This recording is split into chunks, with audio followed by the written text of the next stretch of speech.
దేవుడు ఎన్నిక లేని వారిని ఎన్నుకుంటాడా? దేవుడు ఎన్నిక లేని వారిని ఎన్నుకుంటాడా? పిల్లరా, సమాజంలో ఏదైనా ఒక పని కొరకు జ్ఞానవంతులు కావాలనుకుంటారు, బలవంతులు కావాలనుకుంటారు, ధనవంతులు కావాలనుకుంటారు, గొప్పవారు కావాలనుకుంటారు. లోకానికి జ్ఞానవంతులు కావాలా, బలవంతులు కావాలా, ధనవంతులు కావాలా, గొప్పవారు కావాలా? కానీ దేవునికి జ్ఞానవంతులు అవసరం లేదు, బలవంతులు అవసరం లేదు, ధనవంతులు అస్సలు అవసరం లేదు. దేవుడు ఎలాంటి వారిని కోరుకుంటున్నాడంటే జ్ఞానం లేని వారిని, బలం లేని వారిని, సమాజంలో నీచులుగా చూస్తున్న వారిని, ఎన్నిక లేని వారిని దేవుడు ఎన్నుకుంటున్నట్లుగా మనం చూస్తుంటాం. అంటే దేవుడు జ్ఞానం లేని వారిని ఎన్నుకొని, బలహీనులను ఎన్నుకొని, జ్ఞానం గలవారిని, బలవంతులను కూడా బుద్ధి చెప్పే సామర్థ్యాన్ని కలిగిన వాడు మన కన్న తండ్రి దేవుడు. చాలా శక్తివంతుడు.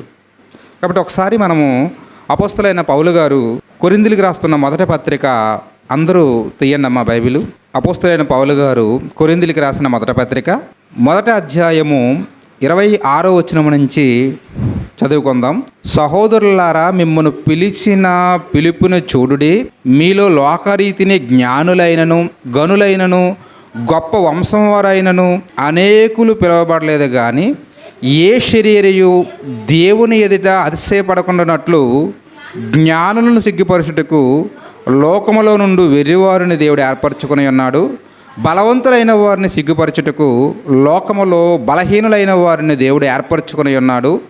ఎన్నికైన వారిని వ్యర్థము చేయుటకు లోకములో నీచులైన వారిని, తునీకరింపబడిన వారిని, ఎన్నిక లేని వారిని దేవుడు ఏర్పరచుకొని ఉన్నాడు. ఎన్నిక లేని వారిని దేవుడు ఏర్పరచుకొని ఉన్నాడు. లోకములో దేవుడు జ్ఞానవంతులను కోరుకోవడం లేదు, బలవంతులను కోరుకోవడం లేదు, గొప్పవారిని కోరుకోవడం లేదు, ధనవంతులను కోరుకోవడం లేదు. లోకములో ఉన్నటువంటి జ్ఞానులనట సిగ్గుపరచడానికట లోకములో ఉన్న వెర్రివారిని ఏర్పరచుకొని ఉన్నాడట.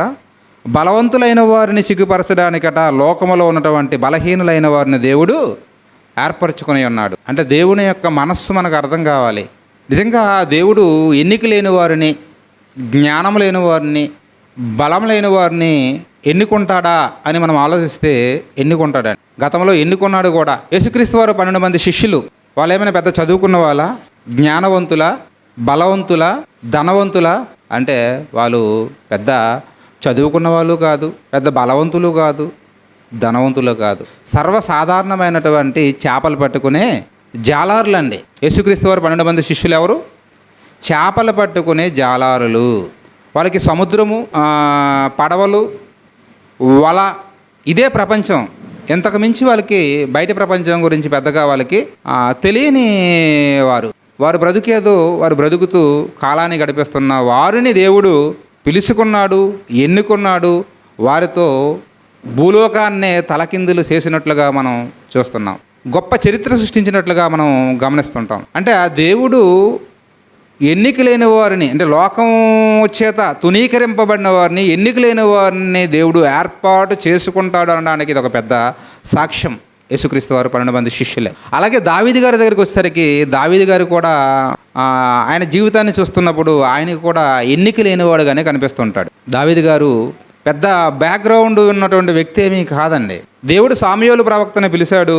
సామ్యూయేలు ప్రవక్తని పిలిచి అంటాడు, ఏమని, నువ్వు బెత్లెహేములో ఉన్నటువంటి యెషయ కుమారుల్లో ఒకరిని రాజుగా అభిషేకించాలి నాయన అంటాడు. అప్పుడు సామ్యూయేలు తన తైలపు కొమ్మును తీసుకొని కొమ్ములో తైలాన్ని నింపుకొని వెళ్ళిపోతాడు. ఎక్కడికి? బెత్లెహేము వెళ్తాడు. బెత్లెహేము వెళ్ళినప్పుడు యెషయ గారితో మాట్లాడుతుంటాడు, అయ్యా, మీ కుమారుల్లో ఒకరిని రాజుగా దేవుడు అభిషేకించమన్నాడు, వారిని నా దగ్గరికి పంపించు అని చెప్పినప్పుడు ఒక్కొక్కరిని పంపించడం ప్రారంభిస్తాడు. అందులో మొట్టమొదటగా ఒక వ్యక్తి వస్తాడు. మొదటివాడు, అతని పేరు ఏలియాబు. ఏలియాబుని చూడగానే ఎలాగున్నాడు? మంచి ఎత్తుగా ఉన్నాడు, మంచి వెయిట్ ఉన్నాడు, మంచి బలవంతుడుగా కనిపిస్తాడు, మంచి రూపము, మంచి రంగు. కాబట్టి చూడగానే ఏమనుకున్నాడంటే సామ్యూయేలు, దేవుడు అభిషేకం చేయమన్నది ఇతన్నే కాబోలని అభిషేకం చేయడానికి ఏంటంటే రెడీ అయిపోతాడు. అప్పుడు దేవుడు ఏమంటాడు, నాయనా సామ్యూయేలు, తొందరపడొద్దు, నాకు కావలసింది ఇతను కాదు.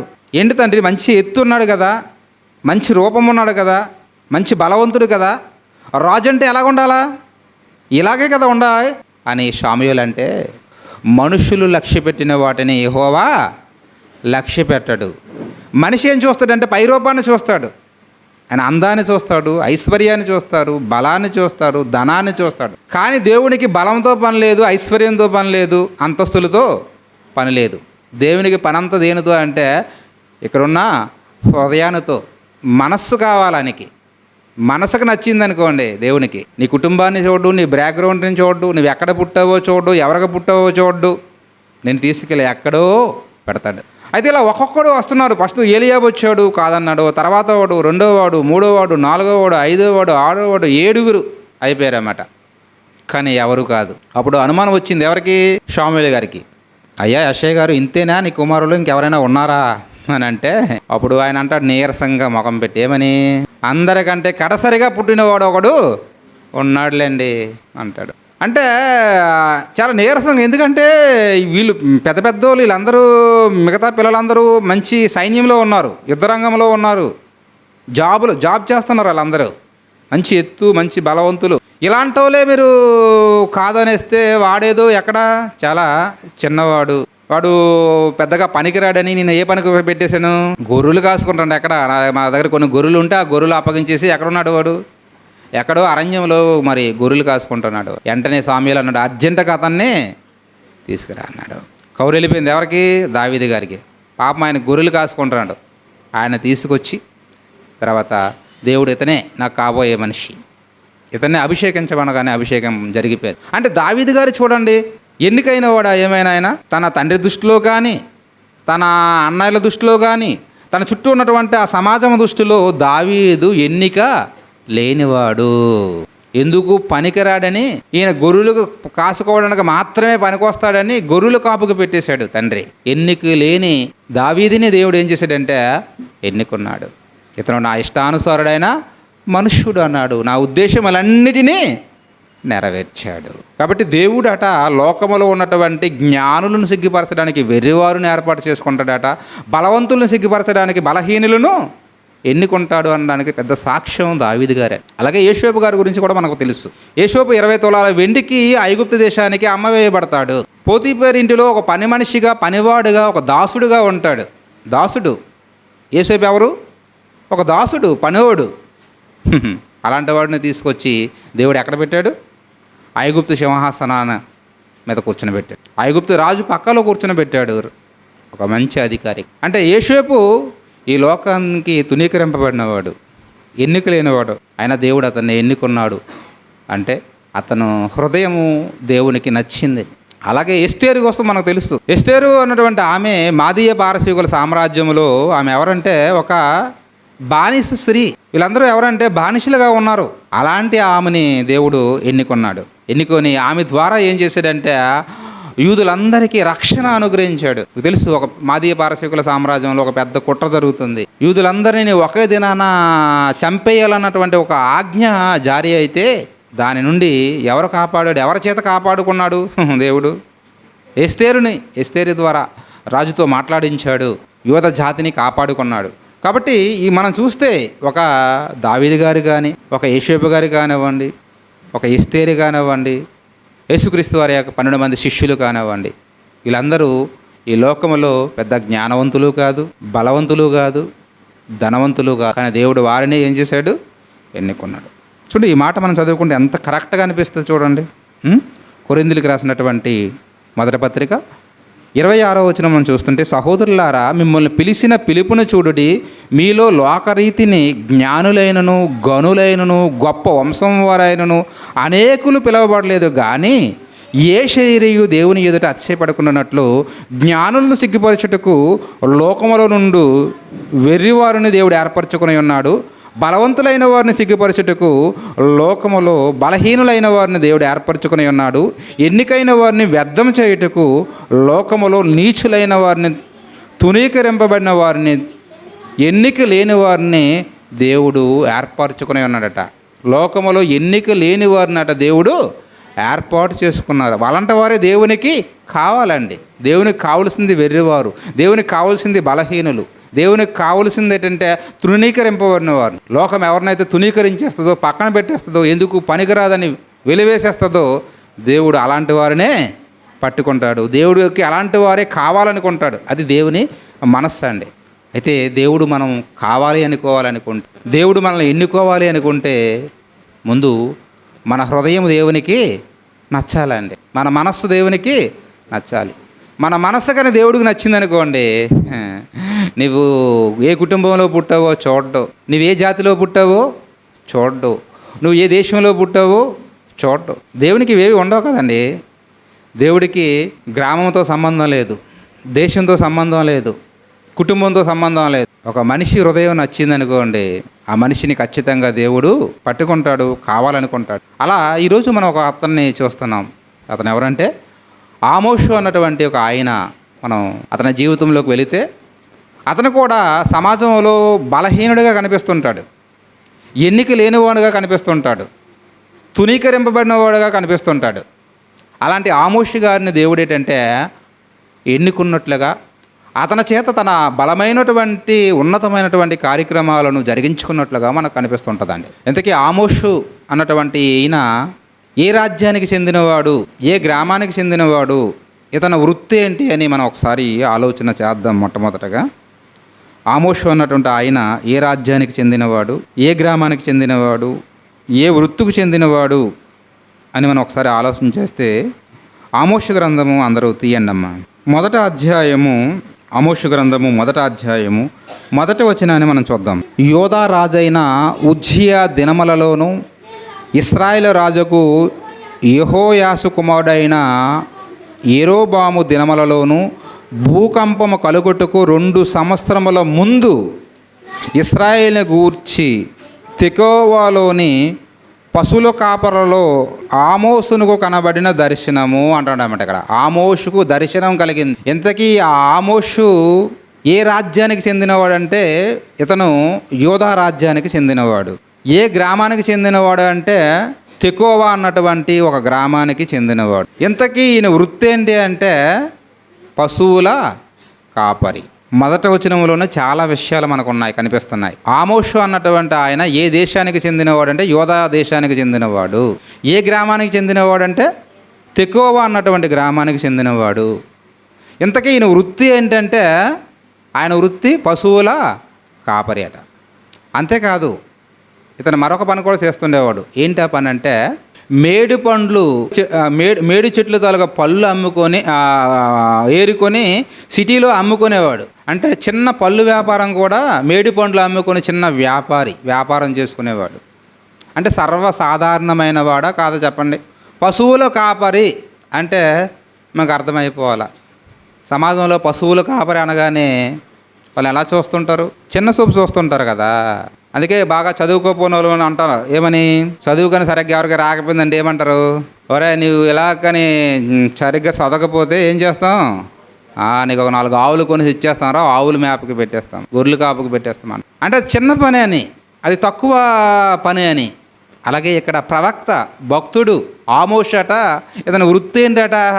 పశువుల కాపరి. పశువుల కాపరి అనగానే ఈరోజు ఎలాగైతే చిన్న చూపు, అంతకు ముందు కూడా పూర్వకాలంలో కూడా చాలా చిన్న చూపు ఉండేదండి. ఇశ్రాయేలు అందరూ కూడా ఏంటంటే పశువుల కాపర్లు. ఇశ్రాయేలు ప్రధానమైన వృత్తి ఏంటంటే పశువులు కాపర్లు, మందల కాపర్లు. మీకు తెలుసు కదా, అబ్రహాం గారు కానీ, ఇస్సాకు, యాకోబు, అలాగే ఇశ్రాయేలు వారు, వాళ్ళ వంశం యాకోబు కుమారులు, వారి వృత్తి ఏంటంటే ప్రధానంగా పశువుల కాపర్లు. ఈ పశువుల కాపర్లు అంటేనే ఐగుప్తీయులకు సరిగ్గా ఇష్టం ఉండేది కాదండి. ఒకసారి చూద్దాం, చూడండి.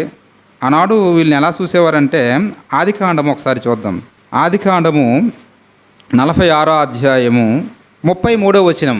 ఆదికాండము 46వ అధ్యాయము 33వ వచనాన్ని మనం చూస్తే, గొర్రెలు కాపరి అయిన ప్రతి వాడు ఐగుప్తీయులకు ఏహం అంటే ఇష్టం లేదు, అసహించుకుంటున్నారు. ఐగుప్తీయులకి గొర్రెలు కాపర్లు అంటే అస్సలు ఇష్టం లేదు. అందుకే యోసేపు కాలంలో తన అన్నలందరూ తీసుకొస్తారు కదా, తన తండ్రిని, అలాగే తన అన్నలను, తన తమ్ముడు బెన్యామీను, వీళ్ళందరినీ ఐగుప్తు దేశానికి రప్పించుకున్నప్పుడు వీళ్ళందరినీ ఐగుప్తు సిటీలో ఉంచడనమాట. ఎక్కడ పెడతాడో తెలుసా అండి? ఐగుప్తు దేశంలో గోషేను అన్నటువంటి ఒక ప్రాంతంలో పెడతాడు. అది కిందకి చూస్తే 34వ వచనం చూస్తే, మీరు గోషేను దేశమందు కాపురముండునట్లు మా చిన్నతనము నుండి ఇది వరకు నీ దాసులమైన మేము మా పూర్వీకులను పశువుల గలవారమై ఉన్నామని ఉత్తరమయ్యుడని చెప్పాను. చెప్పండి, ఫరో అడిగినప్పుడు ఏమని చెప్తారు మీరు? మా తాత ముత్తాతల కానించి మేము అందరము పశువుల కాపర్లం అనే చెప్పండి అని చెప్తాడు. ఈ పశువుల కాపర్లు అంటేనే ఐగుప్తీయులు గట ఏహం అంటే వాళ్ళు అసహించుకుంటుంటారు. కాబట్టి ఇక్కడ ఈ ఆమోషు అనేటువంటి ఆయన వృత్తి ఏంటంటే పశువులు కాపరి. అంటే చాలా సామాన్యమైన వాడు, సాధారణమైన వాడు, బలం లేనివాడు, సమాజంలో చాలా తక్కువ స్థితిలో ఉన్నటువంటి వ్యక్తిగా మనకు కనిపిస్తున్నాడు ఆమోషు. ఇలాంటి ఆమోషు ఏ దేశానికి చెందినవాడు అంటే యూదా దేశానికి చెందినవాడు. ఏ గ్రామానికి చెందినవాడు అంటే తెకోవా అన్నటువంటి ఒక గ్రామానికి చెందినవాడు. ఈ తెకోవా గ్రామాన్ని మనం చూసినట్లుగైతే ఒకనాడు రెహబాము కాలంలో కూడా ఈ తెకోవా గ్రామం మనకు కనిపిస్తుంటుంది. ఈ తెకోవా గ్రామంకి రెహబాము అన్నటువంటి ఆయన ఏం చేశాడంటే ప్రాకారం కట్టించినట్లుగా మనకు కనిపిస్తుంది.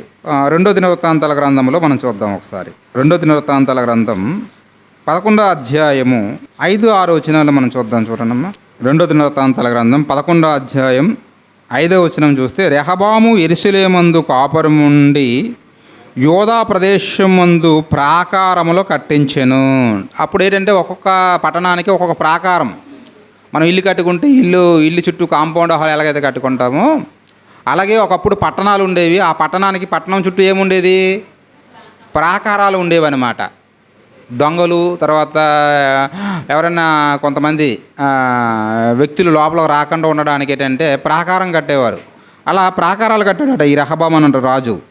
రెహబాము ఏలుబడియందు రెహబాము యెరూషలేమందు కాపురముండి యూదా ప్రదేశమందు ప్రాకారములు కట్టించెను. అతడు బెత్లెహేము, యాతాము, తెకోవా అన్నటువంటి ఊరు కనిపిస్తుంది. ఈ తెకోవా అన్న ఊరికి కూడా ఏం కట్టాడు? ప్రాకారాన్ని కట్టాడు రెహబాము. ఇంతకీ ఈ తెకోవా అన్నటువంటి ఊరు ఎవరిది? ఆమోషు అన్నటువంటి ఆయన ఈ తెకోవా అన్నటువంటి గ్రామానికి చెందినవాడు. అక్కడ మేడి పండ్లు ఏరుకొని ఆ మేడి పండ్లు తీసుకెళ్ళేటంటే యెరూషలేము సిటీలో అమ్ముకునే ఒక చిన్న వ్యాపారి. ఏ రోజు పళ్ళు ఆ రోజు అమ్ముకుంటే కానీ బ్రతుకు గడవని ఒక స్థితిలో మనకు ఉన్నాడు. ఎవరు? ఆమోస్. అలాంటి ఆయన ప్రవచించాడు, దేవుని యొక్క వాక్కులను ప్రవచించాడు. ఎవరెవరికి ప్రవచించాడు అని మనం చూస్తే మనకు ఆమోషు గ్రంథంలో 1వ అధ్యాయం 2వ అధ్యాయంలో కనిపించే విషయం ఏంటంటే అతను సుమారు 8 జాతుల వారికి ప్రవచించాడండి. 8 జాతులు వారికి అంటే అందులో యూదులు ఉన్నారు, ఇశ్రాయేళ్ళు ఉన్నారు, అలాగే సిరియా వాళ్ళు ఉన్నారు, ఎదోమీయులు ఉన్నారు, అమోనీయులు ఉన్నారు, మోయాబీయులు కూడా ఉన్నారు. ఇలా 8 జాతుల వారికి ఆయన ప్రవచించినట్లు మనకు కనిపిస్తుంది. అందులో మనం 3వ వచనం చూడండమ్మా. 1వ అధ్యాయం ఆమోషు గ్రంథం 3వ వచనం చూస్తే, యెహోవా సెలవిచ్చినది ఏమనగా, దమస్కు 3 సార్లు 4 సార్లు చేసిన దోషమును బట్టి తప్పకుండా దాన్ని శిక్షింతును. ఎన్నిసార్లు అటమ్మా? దమస్కు అంటే సిరియా. ఎన్నిసార్లు? ఒకసారి కాదు, 2 సార్లు కాదు, 3-4 సార్లు. దేవుడు కూడా ఒకసారి తప్పు చేస్తే వెంటనే శిక్ష వేసాడు. దేవుడు కూడా చూస్తాడండి. మొదటిసారి, రెండోసారి, మూడోసారి ఇలా ఛాన్సెస్ ఇస్తాడు, అవకాశం ఇస్తాడు. అలా అవకాశం ఇచ్చినప్పుడు మనం సరిచేసుకుంటే మంచిది. లేకపోతే ఏం చేస్తారట? శిక్షిస్తాం. మనమే అంటుంటాం, మాట్లాడతాం, రే మొదటిసారి ఇది అందుకే క్షమించి వదిలేస్తున్నాను, రెండోసారి కాబట్టి వార్నింగ్ ఇచ్చి వదిలేస్తున్నాను, ఇలా మూడోసారి అయితే శిక్షిస్తాను. అలాగే దేవుడు కూడా ఒకసారి కాదు, 2 సార్లు కదా. ఇక్కడ దమస్కట 3-4 సార్లు చేసిన దోషమును బట్టి శిక్షిస్తాను అంటాడు. అంటే దమస్క అంటే అది సిరియా వాళ్ళకి ప్రవచనం చెప్తున్నాడు. అలాగే 6వ వచనం చూస్తే, యెహోవా సెలవిచ్చింది ఏమనగా, గాజా 3 సార్లు 4 సార్లు చేసిన దోషమును బట్టి నేను తప్పకుండా శిక్షింతును. గాజా అన్నాడు. గాజా అన్నది ఏంటంటే ఫిలిస్తీన్ల దేశం అన్నమాట. అలాగే కిందకు వచ్చేసరికి ఎదోము అంటాడు. 8వ వచనంలో చూస్తే అష్టోదు అంటాడు. అలాగే అస్కర్లోను అంటాడు. తర్వాత ఎక్రోను అంటాడు. తర్వాత అమ్మోనీయులు అంటాడు, మోయాబీలు అంటాడు. ఇలా 8 జాతుల వారికి ఆమోస్ ఏం చేశాడంటే ప్రవచించాడు. కానీ వాటన్నిటి గురించి కూడా ఇక్కడ రాయబడలేదు.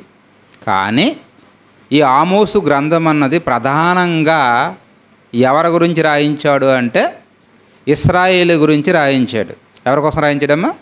ఇశ్రాయేలు వారు చేసినటువంటి పొరపాట్లు, ఆ పొరపాట్లను బట్టి వారికి దేవుడు కలిగించే శిక్షను దీంట్లో రాయించాడన్నమాట. కాబట్టి ఒకసారి ఇది ఇశ్రాయేలుకి రాశారు అనడానికి మనం కొన్ని ఆధారాలు మనం చూద్దామమ్మ.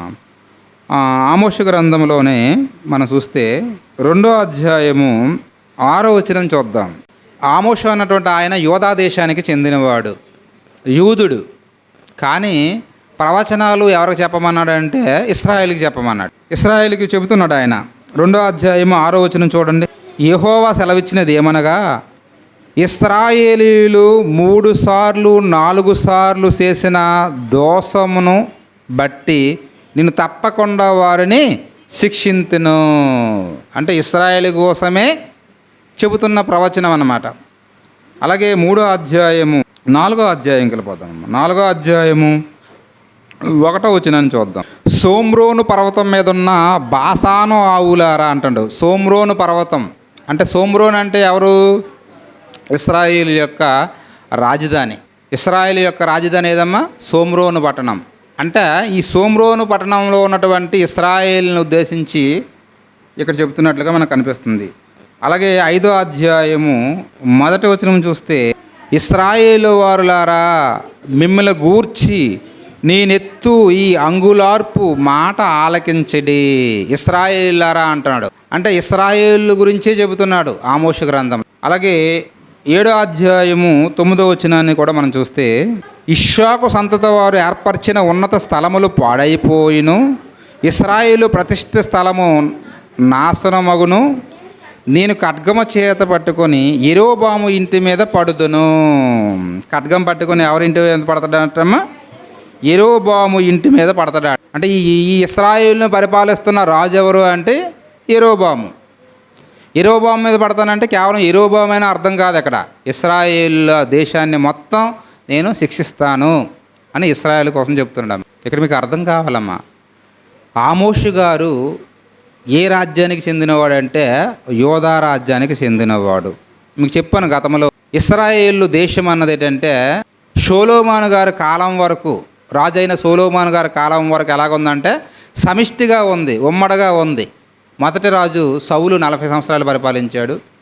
రెండో రాజు దావీదు 40 సంవత్సరాలు పరిపాలించారు. అలాగే మూడో రాజు సొలొమోను గారు 40 సంవత్సరాలు. 40 ఎంత 120 సంవత్సరాలు ఏంటంటే ఐక్యరాజ్యంగానే ఉంది ఇశ్రాయేలు రాజ్యం. కానీ సొలొమోను గారి కుమారుడైనటువంటి రెహబాము కాలంలో ఏమైపోయిందంటే రాజ్యం 2గా విడిపోయింది. 10 గోత్రాల వారు ఏంటంటే ఇశ్రాయేల్ రాజ్యంగా ఏర్పడింది. యోధా బెన్యామీను ఈ 2 గోత్రాల వారు ఏంటంటే యోధా రాజ్యంగా ఏర్పడింది. కాబట్టి ఇశ్రాయేలు రాజ్యానికి ఏంటంటే రాజు ఎవరంటే మొట్టమొదటగా అంటే యెరోబాము. యెరోబాము అన్నటువంటి ఆయన రాజుగా ఉన్నప్పుడు వీళ్ళందరూ ఆరాధనకి ఎక్కడికి వెళ్తున్నారు? యెరూషలేముకి వెళ్తున్నారు. యెరూషలేముకి ఆరాధనకి వెళ్తున్నారు. మళ్ళీ రేపు పొద్దున్న వీళ్ళందరూ కూడా మళ్ళా యెరూషలేము వైపు అంటే యోధా రాజ్యం వైపు తిరిగిపోగలరని ఏం చేశాడంటే, మన రాజ్యంలోనే మనం ఆరాధన చేసుకుందామని ఒక 2 బంగారు దూడలను ఏంటంటే చేయించాడు. ఒకటి బేతేలు అన్నటువంటి ఒక ప్రాంతంలో పెట్టాడు. రెండోది ఏంటంటే దాను అన్నటువంటి ఒక ప్రదేశంలో పెట్టాడు. ఈ దూడలే మనకేంటంటే ఐగుప్తు నుంచి మనల్నంతా విడిపించాయి, కాపాడాయి అని వాటికి దేవస్థానాల్లో కట్టించి వాటికి యాజకులను నియమించి ప్రజలందరినీ ఏం చేశాడంటే దేవునికి విరోధంగా ఆరాధన జరిగించేలాగా చేశాడు. ఎవరు? యెరోబాము అన్నటువంటి రాజు. అతని తర్వాత వచ్చినటువంటి ప్రతి రాజు కూడా ఏంటంటే అతని తోవలోనే నడుచుకుంటూ వెళ్ళిపోయారు అందరు కూడా. ఇది తప్పు చేయకూడదని ఒక్కడో ఆలోచించలేదు. మొత్తం 19 మంది రాజులు పరిపాలిస్తారు. ఈ 19 మంది రాజులు కూడా అలాగే నడుస్తారు. అందులో ఇప్పుడున్నటువంటి రాజు ఎవరంటే యెరోబాము అన్నాడు. యెరోబాము అంటే అది మొదటి యెరోబాము కాదు, ఈయన రెండో యెరోబాము అన్నమాట. ఈ రెండో యెరోబాము అన్నటువంటి రాజు కాలంలోనే ఈయన ప్రవచించడం స్టార్ట్ చేశాడు. ఎవరు? ఆమోషు ప్రవచించడం స్టార్ట్ చేశాడు. ఇంతకీ ఈయన అక్కడ భర్త పుట్టింది ఎక్కడ అంటే యోధా దేశంలో. కానీ ఆ దేశాన్ని ఆ రాజ్యాన్ని విడిచి ఎక్కడికి వచ్చి ప్రవచిస్తున్నాడు? ఈ ఇశ్రాయేలు రాజ్యంలో ప్రవచిస్తున్నాడు అన్నమాట. అప్పుడు మరి అక్కడ బేతేలు అన్నటువంటి, అది కూడా బేతేలు అన్నటువంటి ఆ ఎక్కడైతే వాళ్ళ పుణ్యక్షేత్రం ఉందో అక్కడికి వచ్చి ఏంటంటే ఈయన ప్రవచించటం. మరి అక్కడ యాజకుడు ఉంటాడు కదా, వాళ్ళు ఏర్పాటు చేసుకున్నటువంటి ఆ యాజకుడు అమధ్య అన్నటువంటి ఆయన ఎలా స్పందిస్తున్నాడో ఒకసారి మనం చూద్దాం. 10వ వచనం 7వ అధ్యాయము ఆమోషు గ్రంథం 7వ అధ్యాయము 9వ వచనం నుంచి చదివితే ఇస్సాకు సంతతి వారు ఏర్పరిచిన ఉన్నత స్థలములు పాడైపోవును. ఎలా మాట్లాడుతున్నాడు చూడండి. ఇశ్రాయేలు ప్రతిష్ఠ స్థలముకు నాశనమగును. నేను ఖడ్గము చేత పట్టుకొని యెరోబాము ఇంటి వారి మీద పడుదును. అప్పుడు బేతేలులోని యాజకుడైన అమధ్య ఇశ్రాయేలు రాజైన యెరోబామునకు వర్తమానం పంపించి, ఇశ్రాయేలు మధ్య ఆమోసు నీ మీద కుట్ర చేయుచున్నాడు. ఇదండి, ఈయన అమధ్య అన్నటువంటి యాజకుడు ఏం చేశాడంటే వర్తమానం ఎక్కడికి పంపించేశాడు? రాజుకు పంపించేశాడు. ఇదిగో యోధా దేశం నుంచి ఒక ఆమోసు అన్నటువంటి ఒక వ్యక్తి వచ్చాడు, మన దేశం పాడైపోద్దట, మీ కుటుంబం పాడైపోద్దట, మొత్తం అంతా ఏమైపోద్దంటే సర్వనాశనం అయిపోద్దని ప్రకటిస్తున్నాడు, మన మీద పెద్ద కుట్ర చేస్తున్నాడు అనేటంటే అసలు ఈ చెప్పిన మాటలన్నీ వాస్తవాలు, నిజాలు, భవిష్యత్తులో జరగబోయేవే. కానీ నిజం ఎప్పుడు కూడా ఎలాగ ఉంటుంది చెప్పండి? చేదుగానే ఉంటుంది, ఇబ్బందిగానే ఉంటుంది. కాబట్టి ఈ వార్త ఎవరికి పంపించాడట? ఇశ్రాయేలు రాజుకు పంపించాడట. ఇశ్రాయేలు రాజుకు పంపించాడు. ఎందుకంటే ఎందుకు ఇలా పాడైపోద్ది అంటున్నారంటే అక్కడ దేశంలో ఉన్నటువంటి ఇశ్రాయేలు దేశంలో ఉన్న ప్రజల పరిస్థితి ఏమీ బాగులేదు. ఎందుకు బాగులేదంటే మంచి వర్షాలు పడుతున్నాయండి, మంచి పంటలు కూడా పండుతున్నాయి, మంచి వ్యాపారాలు చేసుకుంటున్నారు, డబ్బులు బాగా సంపాదిస్తున్నారు, ఎవరికి ఎలాంటి లోటు కానీ వెలితి కానీ లేదు.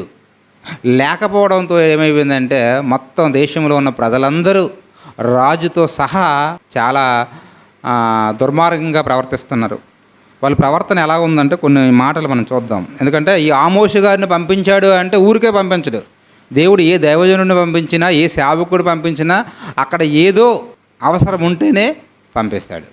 ఇక్కడ ఆమోషు గారిని పంపించాడు అంటే అక్కడ ఇశ్రాయేలు పరిస్థితి ఎలాగ ఉందంటే 2వ అధ్యాయము 6వ వచనం చూద్దామమ్మా. ఏమంటానమ్మా? యెహోవా సెలవిచ్చినది ఏమనగా, ఇశ్రాయేలులు 3 సార్లు 4 సార్లు చేసిన దోషమును బట్టి నేను తప్పకుండా దానిని శిక్షింతును. యాలయనగా ద్రవ్యముకై దాని జనులు నీతిమంతులు అమ్మివేయుదురు. నీతిమంతులు అంటే ఏం చేస్తున్నారట? అమ్మేస్తున్నారట. డబ్బు కోసం అట నీతిమంతులను అమ్మేస్తున్నారట. పాదరక్షల కొరకై బీదవారిని అమ్మివేయుదురు. ఏంటి పాదరక్షకాలంటే? చెప్పుల కొరకట ఎవరిని అమ్మేస్తున్నారట? బీదలను అమ్మేస్తున్నారట. అంటే చూడండి, మీరు కళ్ళు ఎంత నెత్తికెక్కాయో. అంటే మనుషుల్ని మనుషులుగా చూడడం లేదనమాట, చాలా హీనంగా చూస్తున్నారు. బీదలంటే చాలా చిన్న చూపు చూస్తున్నారు. కారణం ఏంటంటే డబ్బు. మంచి వర్షాలు పడుతున్నాయి, మంచి పంటలు పండుతున్నాయి, ఆ దేశం కొంచెం సస్యశ్యామలంగా ఉంది ఆ 2వ యెరోబాము కాలానికి. కాబట్టి ఏంటంటే విపరీతంగా ప్రవర్తిస్తున్నారు అని బీదవాళ్ళ విషయాల్లో ఎలా ఉన్నారట? పాదరక్షకులుగా బీదవారిని అమ్మివేయుదురు, దరిద్రుల లోటులో మన్ను వేయుదురు. ఏంటి దరిద్రుల నోటులో మన్ను అంటే? పేదవాళ్ళ నోట్లో సరిగ్గా అన్నం కూడా వెళ్ళనివ్వకుండా వీళ్ళు అడ్డుపడుతున్నారు. అది చాలా తప్పు కదా. దీనుల త్రోవలను అడ్డం వస్తున్నారట. దీనులు ఎవరైనా పేదడు ఒక ఇల్లు కట్టుకుంటే అడ్డగా రావడం, ఒక పెళ్లి చేసుకుంటే అడ్డగా రావడం, ఏదైనా ఒక కార్యక్రమం చేసుకుంటే పడడం, వీళ్ళకి డబ్బు ఉందని, ధనం ఉందని, ఇలాంటి వాతావరణం అన్నది ఆ దేశంలో చోటు చేసుకుందట. ఇంకేమంటున్నాం? ఇంకా భయంకరమైన విషయం ఏంటంటే కిందకు వచ్చేసరికి తండ్రియు కుమారుడు ఒకదానినే కూడును, పరిశుద్ధ నామమును అవమానపరచుదు. తండ్రి కొడుకు ఇద్దరు కూడా ఒకే ఆమె దగ్గరికి వెళ్ళిపోతున్నారట. ఎంత భయంకరమైనటువంటి పరిస్థితి. ఇలాంటి పరిస్థితి అన్య జనాంగంలో కూడా ఉండదు. అంటే మామూలుగా ఉన్నాయండి. బీదవారిని చిన్న చూపు చూస్తున్నారు, వారికి కడుపులో అన్నం వెళ్ళకుండా అడ్డుపడుతున్నారు, వాళ్ళు చేస్తున్న కార్యక్రమాలకు అడ్డు వచ్చేస్తున్నారు. మరో పక్క చూస్తుంటే తండ్రి కొడుకు ఇద్దరు కలిపి ఒకే దగ్గరికి వెళ్తున్నారు, ఒకే స్త్రీ దగ్గరికి వెళ్ళిపోతున్నారు. అంటే భయంకరమైన వ్యభిచారం జరుగుతుంది. ఇంకా మనం చూస్తే 3వ అధ్యాయం ఒకసారి చూద్దామమ్మ. 3వ అధ్యాయము 15వ వచనం చూస్తే 3వ అధ్యాయము 15వ వచనం చూస్తే అక్కడ ఏమంటాడమ్మా? వీళ్ళు ఎలా ఉన్నారట?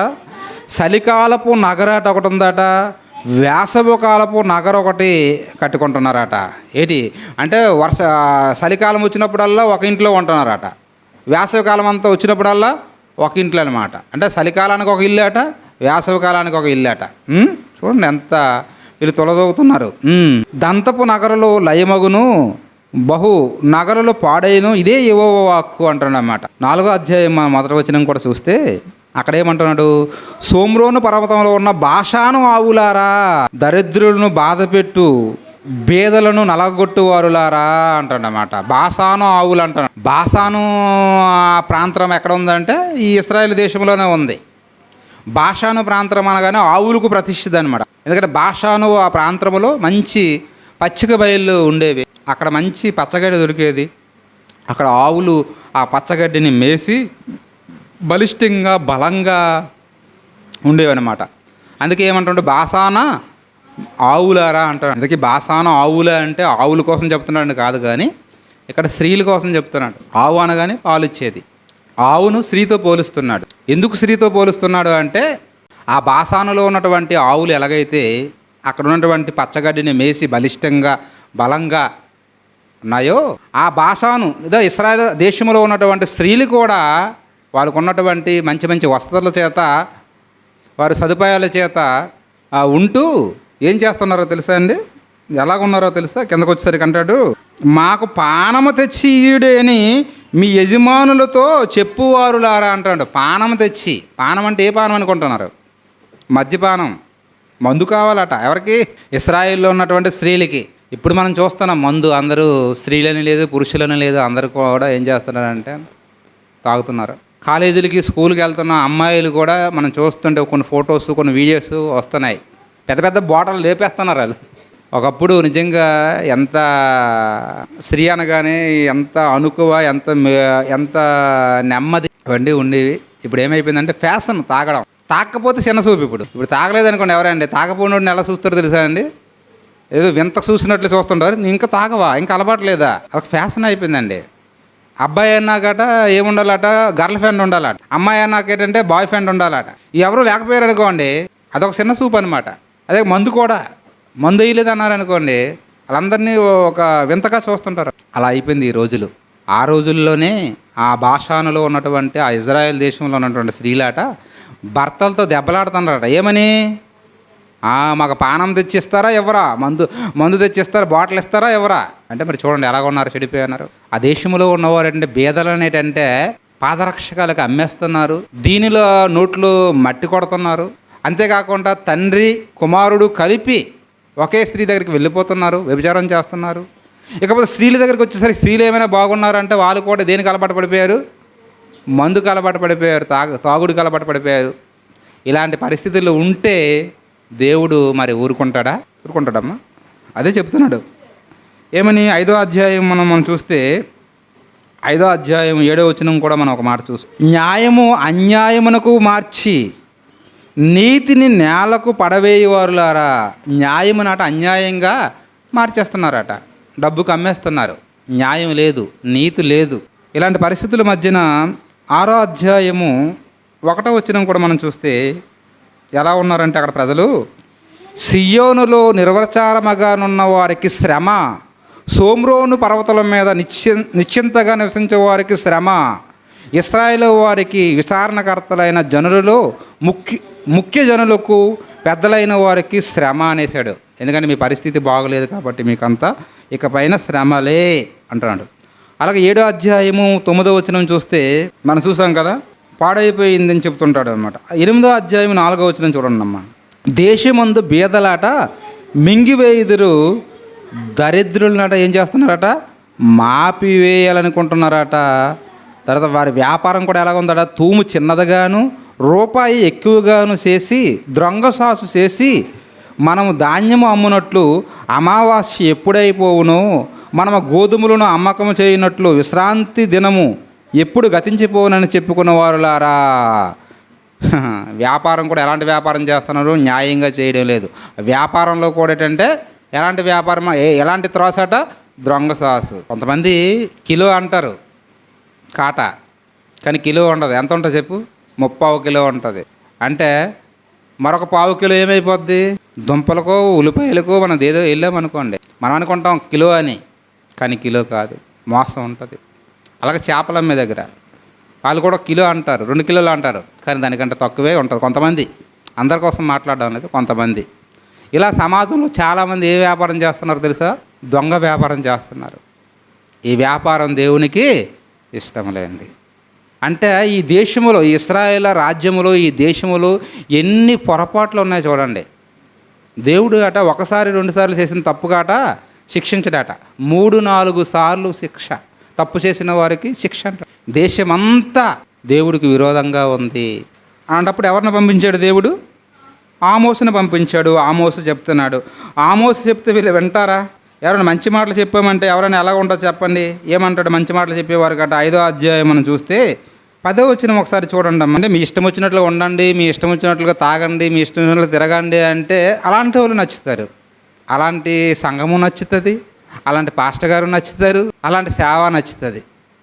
అలా కాకుండా మీరు ఇలా క్రమంగా ఉండండి, దేవుడు చెప్పినట్లుగా బ్రతకండి, దేవుడికి ఇష్టం లేకపోయిన పనులు చేస్తే మీరు పాడైపోతారు, దెబ్బతింటారు, ఇలా చెప్పామనుకోండి ఎలా ఉంటుంది చెప్పండి? నిజంగా మంచి మనసు ఉంటే అంగీకరిస్తాం, నిజమా అవునా మనం మారాలి అనుకుంటాం. లేకపోతే ఏమనుకుంటామంటే ఇక్కడ చెప్తున్నాడు ఏమని? 5వ అధ్యాయం 10వ వచనం. అయితే గుమ్మములలో నిలిచి బుద్ధి చెప్పేవారి మీద జనులు పగబెట్టుదురు. జనులు అట పగబెట్టుకుంటారనమాట. అమ్మా నీలో ఈ తప్పు ఉందనుకో అన్నామనుకో, వెంటనే ఏమైపోతామన్నా మనము మన మీద పగబెట్టుకుంటారు. నాకంటారా? అదే ఇక్కడ చెప్తున్నమాట. గుమ్మములో నిలిచి బుద్ధి చెప్పేవారి మీద జనులు పగపెట్టుదురు, యథార్థంగా మాట్లాడేవారిని అసహించుకుంటారట. నిజంగా అండి, మంచి మనసున్న వాళ్ళు ఏం చేస్తారంటే, బుద్ధి చెప్పేవారు ఏం చేస్తారంటే ఆ మాటలు విని తమ యొక్క ప్రవర్తన మార్చుకుంటారు, బాగుపడతారు. లేకపోతే ఏం చేస్తారంటే పగపెట్టుకుంటారు, ఇంకేం చేస్తారట? అసహించుకుంటారట.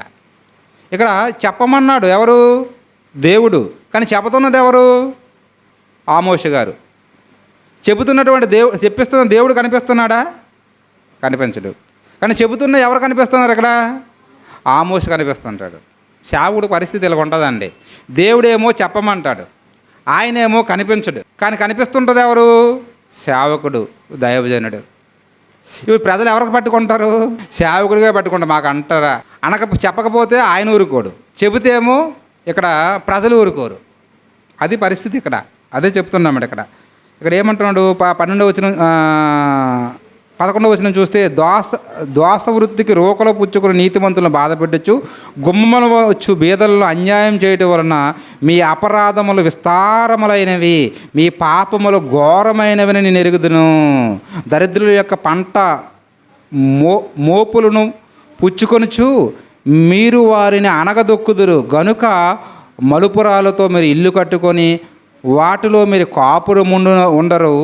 శృంగారమైన ద్రాక్ష తోట మీరు నాటినను ఆ పండ్ల రసమును మీరు త్రాగరు. మీరు మంచి మంచి ఇల్లు కట్టుకున్న ఆ ఇళ్ళల్లో మీరు ఇక ఉండరు. మీరు మంచి మంచి ద్రాక్ష తోటలు నాటుకున్న ఆ ద్రాక్ష రసాన్ని మీరు త్రాగరు. ఎందుకంటే మీ పరిస్థితి బాగోలేదు, న్యాయంగా లేరు, నీతిగా లేరు, అన్యాయంగా ప్రవర్తిస్తున్నారు, పేదలను దోసుకుంటున్నారు, దీనులను నోట్లలో మట్టి కొడుతున్నారు, వ్యాపారంలో మోసం, వ్యభిచారం. మరోపక్క మీకు దేవుడు మంచి వర్షాలు కురిపించి మంచి పంటలు పండిస్తూ సస్యశ్యామలంగా మీ దేశాన్ని కాపాడుతూ మీ కడుపు ఎందుకు నింపుతున్నాడు? ఎలా ఉండడానికా? అదే ప్రశ్నిస్తున్నానమ్మ. ఇలా చెబుతుంటే ఎలా ఉంటుంది చెప్పండి? చెప్పేస్తున్నాడు ఏమని? 19వ వచనంలో కూడా అంటాడన్నమాట. ఏమని? ఒక సింహం అట ఎదురుపడితే ఆ రోజులు ఎలాగుంటాయంటే, రాబోయే భవిష్యత్తు రోజులు ఎలాగుంటాయంటే, ఒక సింహం ఎదురుపడింది, దాని నుండి తప్పించుకున్నారు. అమ్మ సింహం నుంచి తప్పించుకున్నాం అమ్మ అనుకునే లోపలట మళ్ళీ ఏమో ఎదురుపడిందట, ఎలుగుబంటి ఎదురుపడుతుందట. అమ్మో ఎలుగుబంటి నుంచి కూడా తప్పించుకున్నాము, ఇంటికి వెళ్ళిపోయినాము అంతటికి ఇంట్లో ఇలాగ గోడ మీద ఇలాగ చేయి పెట్టిన వెంటనే ఏం కట్టిందట? పాము కరిసి చచ్చిపోయింది. అంటే చావు అన్నది మిమ్మల్ని వెంటాడుతూనే ఉంటుంది.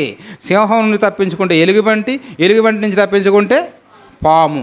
ఏదో విధంగా మీరు ఏమైపోతారంటే మీ రాజ్యము, మీరు, మీ కుటుంబాలు అన్నీ ఏంటంటే నాశనం అయిపోతాయి అని చెబుతున్నాడు. ఇదే మొత్తం ఆమోషు గ్రంథంలో రాయబడినటువంటి విషయాలు. అప్పుడు ఈ వార్త రాజుకి వెళ్ళిపోవడము, ఆ రాజుకి వెళ్ళిపోయినప్పుడు రాజు దగ్గర ఉన్నటువంటి యాజకుడు ఉన్నాడు కదమ్మా.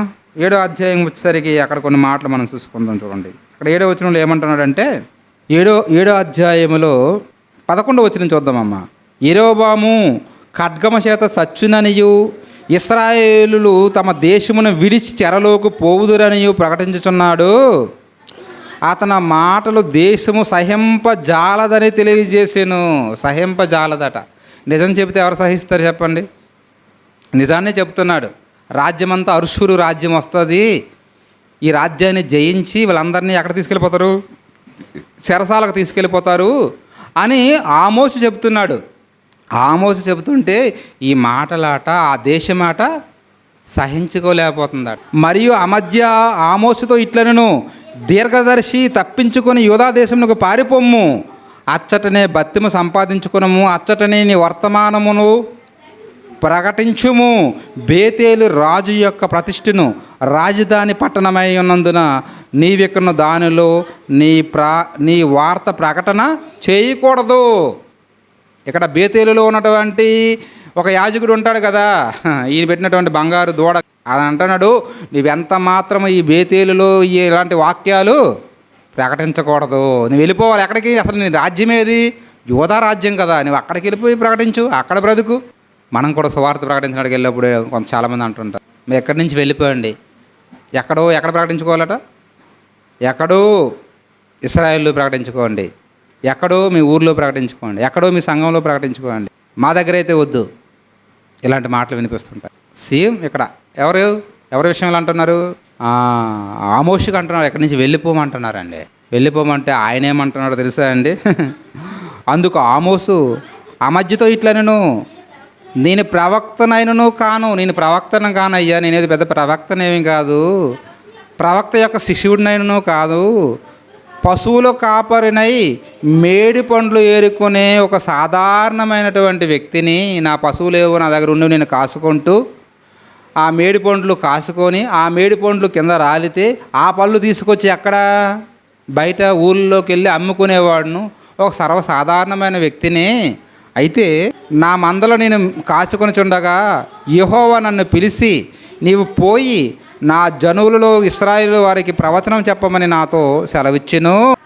యెహోవా మాట ఆలకించుచు ఇశ్రాయేలు గూర్చి ప్రవచించకూడదని, ఇస్సాకు సంతతి వారి గురించి మాట జారవిరవకూడదని నువ్వు ఆజ్ఞాసించున్నావే.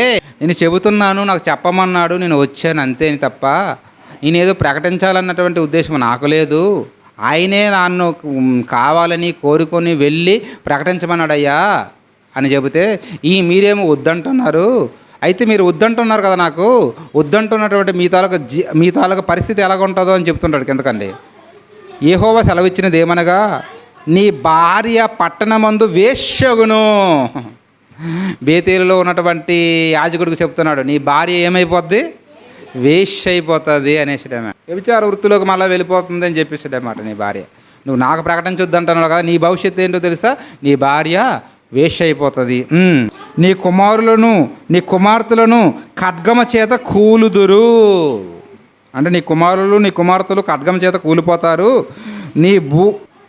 నీ భూమి నూలు చేత వివాహింపబడును. నీవు అపవిత్రమైన దేశమందు చత్తువు. అవశ్యముగా ఇశ్రాయేలు తమ దేశమును విడిచి చెరగొని పోతారు అని చెప్పేశాడు. ఏదో నా పని నేను చేసుకుంటున్నటువంటి నన్ను పిలిచి దేవుడేమో ప్రకటించమన్నాడు, నేను వచ్చి ప్రకటించాను, కానీ మీరేమో దాన్ని వినడం లేదు కదా. భవిష్యత్తు ఇది జరగబోతుంది. ఏమని? అసురు దేశం వారు వస్తారు, మొత్తం అందరిని ఏం చేస్తారంటే కత్తితో చంపేస్తారు, మిగిలిన వారిని తీసుకుని ఎక్కడికి వెళ్ళిపోతారు? వారి దేశానికి వెళ్ళిపోతారు. ఇది భవిష్యత్తు అనేటంటే ఆమోషు గారితో దేవుడు చెప్పిస్తాడు. ఇక మనకు అర్థమైంది ఏంటంటే, ఆమోషు ఎన్నికైన వాడా, గొప్పవాడా, జ్ఞానవంతుడా అంటే ఏమీ కాదు. ఒక సాధారణమైనటువంటి పశువుల కాపరి, ఒక చిన్న పళ్ళు వ్యాపారం చేసుకునేవాడిని దేవుడు ఎన్నుకొని తన తాలుగా భవిష్యత్తులో దేవుడు ఇశ్రాయేలు పట్ల చేయబోయే కార్యక్రమాలు, వారి తప్పుల్ని ఎత్తి చూపించటము, అంతేకాకుండా మీరు చేసిన ఈ తప్పులకు ఈ పొరపాట్లకు ఇదిగో ఈ శిక్ష మీకు అమలవుతుందని ఎవరికి చెప్పాడు? ఆ దేశంలో ఉన్న ప్రజలందరికీ చెప్పాడు. అంతేకాదు, సింహాసనం మీద కూర్చున్నటువంటి రాజుకు కూడా, సింహాసనం మీద కూర్చున్నటువంటి రాజు ఎక్కడ, ఈ గొర్రెలు మేపుకునే ఆమోషు ఎక్కడ? ఎంత వ్యత్యాసం ఉంది చూడండి. అంటే మనం చదువుకున్నట్లుగా, కొరింథీ పత్రికలో మనం చదువుకున్నట్లుగా, దేవుడు లోకములో ఉన్నటువంటి జ్ఞానవంతులను సిగ్గుపరచడానికట లోకములో ఉన్న వెర్రివారిని ఏర్పాటు చేసుకుంటున్నాడట. బలవంతులను సిగ్గుపరచడానికట బలహీనులను ఏర్పాటు చేసుకుంటాడు. అది దావీదు గారి విషయంలో మనం చూస్తాం, బలహీనుడే అయినా బలపరుచుకున్నాడు. అలాగే యేషోపు గారి జీవితం మనం చూస్తాం. యేషోపు కూడా ఒక దాసుడు, కానీ ఎంత హెచ్చించాడు మనం చూస్తాం. అలాగే ఒక ఎస్తేరు జీవితంలో మనం చూస్తాం. ఒక సామాన్యమైనటువంటి ఒక దాసి, అంటే ఒక బానిస స్త్రీ, కానీ ఆమెను ఒక రాణిగా అభిషేకం చేయించాడు. ఇలాంటి ఎన్నికలైన వారిని దేవుడు ఏంటంటే ఎన్నిక. అలాగే ఆమోషు గారి దగ్గరికి వచ్చేసరికి, ఆమోషు కూడా ఈయనేదో ప్రవక్తని ఆయన అనుకోలేదు, అవ్వాలని అనుకోలేదు, కానీ దేవుడు అతని బ్రతుకు, అతని సాక్ష్యం బాగుందన్నమాట. ఎవరిది? ఆమోసు గారి యొక్క బ్రతుకు బాగుంది, జీవితం బాగుంది. ఆ జీవితము, ఆ బ్రతుకు దేవునికి నచ్చింది. కాబట్టి ఏం చేశాడు? అతన్ని దేవుడు తన పని కొరకు ఎన్నుకున్నాడు. ఒక గొప్ప కార్యక్రమం కొరకు, ఒక గొప్ప ప్రకటన కొరకు ఆమోసు గారిని ఎన్నుకొని నిలబెట్టాడు. కాబట్టి దేవుడికి కూడా పిల్లరా ఎలాంటి వారు కావాలి అంటే అండి, లోకంలో ఉన్నటువంటి దీనులను. మనం అనుకుంటాం మనం దేవునికి అవసరం లేదు, అంతే లోకానికి అవసరం లేదు కదా, మరి దేవుడికి కూడా అవసరం లేదేమో, దేవుడు కూడా నన్ను పట్టించుకోడేమో అనుకోవద్దని. దేవుడికి కావలసింది ఎవరంటే ఆ లోకంలో ఉన్నవాట వెర్రివారే కావాలట, బలహీనులే కావాలట, నీచులు అంటాడు. అక్కడ మనం చదువుకున్నాం కదా కొరింథీ పత్రికలో, నీచులుగా ఎంచబడిన వారు దేవునికి కావాలి. వారితోనే దేవుడు తన కార్యక్రమాలు అన్నవి జరిగించుకుంటాడు. అయితే మనం ముందు మన హృదయం అన్నది దేవునికి నచ్చాలి. ఆమోసు గారు నచ్చారు. అతని జీవితంలో సాక్ష్యం పోగొట్టుకోలేదు, అతని జీవితాన్ని కాపాడుకున్నాడు. మంచి సాక్ష్యం ఉంది ఆమోసు గారు. కాబట్టి ఆయన చేస్తున్న వృత్తి ఒక పశువుల కాపరి అయినా, ఒక చిన్న పళ్ళు అమ్ముకునే చిన్న వ్యాపారి అయినా, అతని ద్వారా దేవుడు ఒక గొప్ప కార్యక్రమాన్ని కాబట్టి నీ జీవితంలో కూడా అలాంటి కార్యక్రమాలు చూడాలి అనుకుంటే, దేవుని యొక్క ఆశీస్సులు పొందుకోవాలనుకుంటే మన హృదయం దేవుడు అనగానే మన హృదయం అన్నది అది ఎలా ఉందో అది మనం చూసుకోవాలి. ఎందుకంటే దేవుడు చూసేది ఏంటి? పై రూపాన్ని చూడ్డా. ఆయన మనుషులను లక్ష్య పెట్టేవాడినట, యెహోవా లక్ష్య పెట్టాడు. కాబట్టి మన మనస్సును దేవుడు చూసినప్పుడు మన మనస్సు తేటగా ఉండాలి, దేవునికి నచ్చేదిగా ఉండాలి, దేవుడు మెచ్చేదిగా ఉండాలి. అలా ఉండాలని కోరుకుంటూ ఇంతతో నా మాటలు ముగిస్తున్నాను ఈ సమయంలో.